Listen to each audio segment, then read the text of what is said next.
As the Year of the Dragon draws near, we welcome the new Arena format that's coming with it. For those who are not aware, Arena will have rotating sets as opposed to the standard set currently in play. When Rise of Shadows launches, the following sets are coming back with it: Curse of Naxxramas, Whispers of the Old Gods, Mean Streets of Gadgetzan, and the Witchwood. This means that the Boomsday Project and Rastakhan's Rumble are also leaving with the expansions from the Year of the Mammoth. That being said, we'd like to take this time now to reminisce on the most impactful cards of the current meta that'll be leaving once Rise of Shadows launches. When it comes to impact, a card has to be seen a lot, and its effect has to be powerful enough that you could be drafting and playing around these cards. A card like Arena Fanatic shows up a lot, but its effects are typically too weak to be considered impactful. On the other hand, Ultimate Infestation is a very powerful card, but it doesn't appear too often in Arena anymore. Moreover, cards like Silver Sword from the Witchwood will still exist for the next set, so these cards won't be included either. Our list is comprised by our Arena expert Tachi, who has reached the top 10 leaderboard 3 times in this expansion. These cards have made such an impact that it warped the way that he drafts and plays in the current format.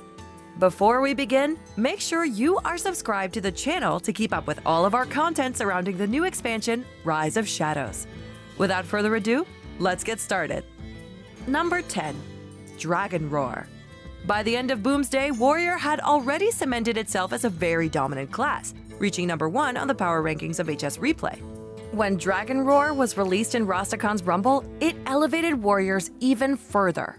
You would be able to consistently draft a powerful control deck that typically had a Warpath, a Supercollider, an Execute, several large taunts, and a couple of Dragon Roars. The reason Dragon Roar isn't any higher on this list is because you always run the risk of getting a bad card from it, such as Temporis or Fairy Dragon. On average though, dragons are really strong, and sometimes you really high roll. What makes Dragon Roar really strong are cards like Duskbreaker and Crowd Roaster, which require you to have another dragon in hand.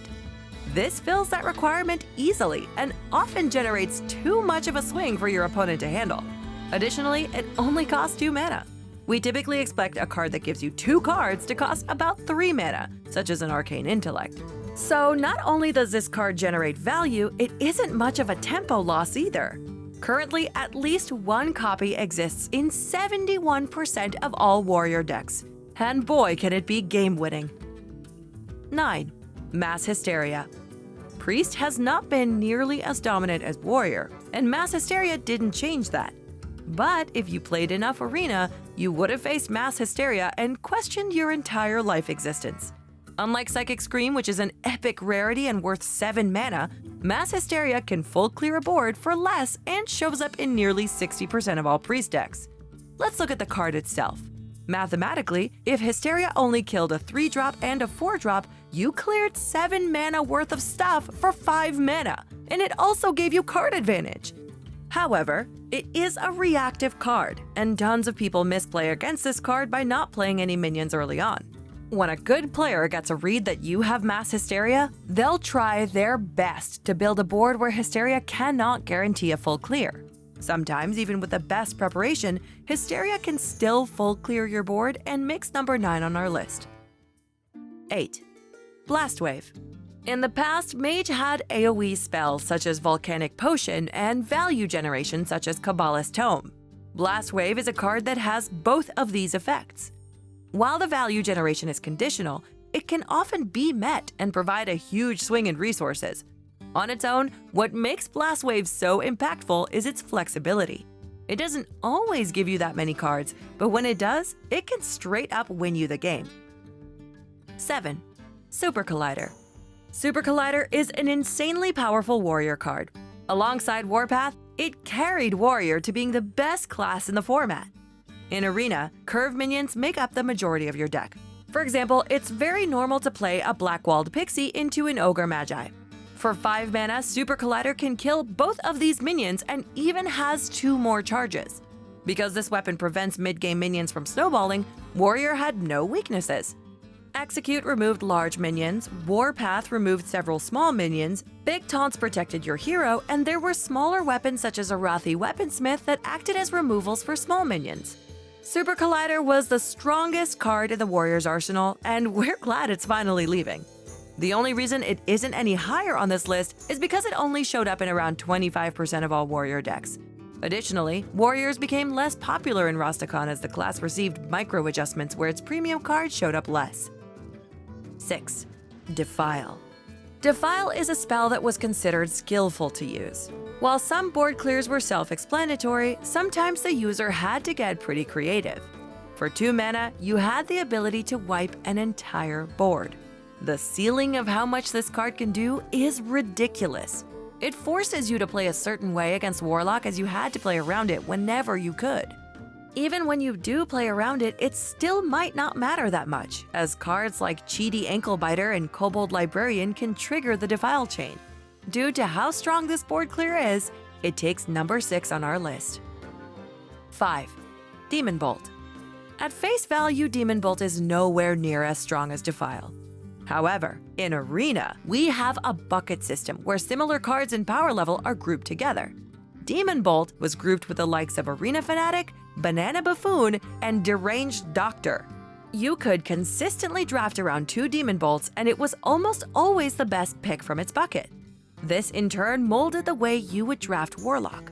By drafting a lighter, more zoo-like curve, you had Demon Bolt to bail you out against many of the large taunts you saw in the meta. As Demon Bolt warped how a Warlock would draft a deck, it eventually changed how other classes would draft to face Warlocks. Early game curve became crucial, and clearing the Warlock's board mattered significantly.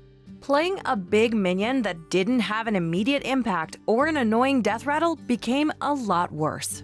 It was also the most commonly seen class card in the entire meta. 4. Stoneskin Basilisk. As we edge closer to our most impactful cards, you will notice that all of them are neutrals. This is because we have a bunch of premium neutral cards that are under-bucketed and are seen everywhere. Oftentimes, these cards are so strong that it doesn't even matter if you're drafting a control deck or an aggressive deck. Stoneskin Basilisk takes the number 4 spot on our list. At face value, it looks fairly innocuous. The Basilisk can only deal 1 damage, and a class like Mage can just hero power it down. However, if you have spent 2 turns using only your hero power, you have spent your turn 3 and turn 4 killing a small minion. Meanwhile, the opponent can continue to develop minions and dominate the board. The Basilisk is so strong that it can be played at all points of the game. You can drop it as early as turn 3, or you can play it later to contest a larger minion. When Arena is based around tempo, a card such as Basilisk that gives such a huge tempo lead is sure to overperform. 3. Stubborn Gastropod.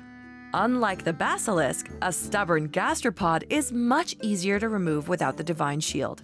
So why are you putting it even higher on your list, you might ask? Like Demon Bolt, Stubborn Gastropod is under-bucketed. Once again, it's competing against cards like Arena Fanatic and Banana Buffoon. Ironically, only the Mighty Snail can rival Demon Bolt and would often be the only card that's picked over it. To put it in perspective, Gastropod is the 7th most common card to be seen in Arena, at 24% of all Arena decks. Sitting at 2 mana, it can make even Deathwing a joke. The meta revolves around the snail, because you can often lose the game as your large minion gets traded into a pesky little snail. Drafting cards such as Fireplume Phoenix and early game minions such as Firefly become crucial to counter such a menace. 2. Dragon Ma Scorcher. Currently, Dragon Ma Scorcher is the 2nd most popular card in Arena, existing in nearly 40% of all Arena decks.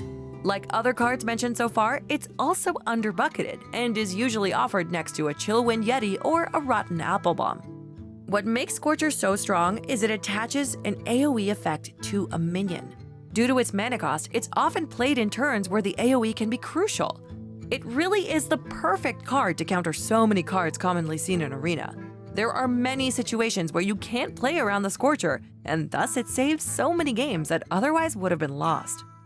Before we mention our number 1 impactful card in this meta, we'd like to mention a few cards that didn't quite make the cut. For our expert Tachi, a lot of these cards are late game cards, which are insanely strong on their own. However, arena games can often be decided before reaching turn 7 or 8. If an opponent has already won the board and then plays something like Violet Worm, the card becomes the final nail in the coffin. At that point, a number of late game minions also have a similar effect. Conversely, if you drop a Violet Worm when you're behind on the board, the opponent can just ignore it and will still likely win the game. Rounding off our list, the number 1 most impactful card is Fungalmancer. In the current meta, we are most worried about leaving 2 minions on the board going into turn 5. This is because if Fungalmancer activates on 2 minions, you often just lose the game on the spot, and there's very little you can do about it. Even the most powerful board clears such as Defile and Mass Hysteria often have trouble full clearing post Fungalmancer. The best way to counter the mushroom power is to draft for early game and fight for board. Even if you do this, your opponent can still curve out better and use Fungalmancer to seal his victory. Before Rastakhan, Fungalmancer was the most common arena card, and even now it's still the 6th most common card to be seen. Needless to say, we're pretty glad that we no longer have to play around it anymore. With Rise of Shadows coming, we're excited to dive into the new meta and see how new cards will impact Arena. Are there any cards that you think we missed? Let us know in the comments below. If you enjoyed our take on the most impactful cards rotating out of Arena, make sure to like this video and subscribe for more. Thanks for watching, and we look forward to seeing you at the start of the new expansion. See you next time!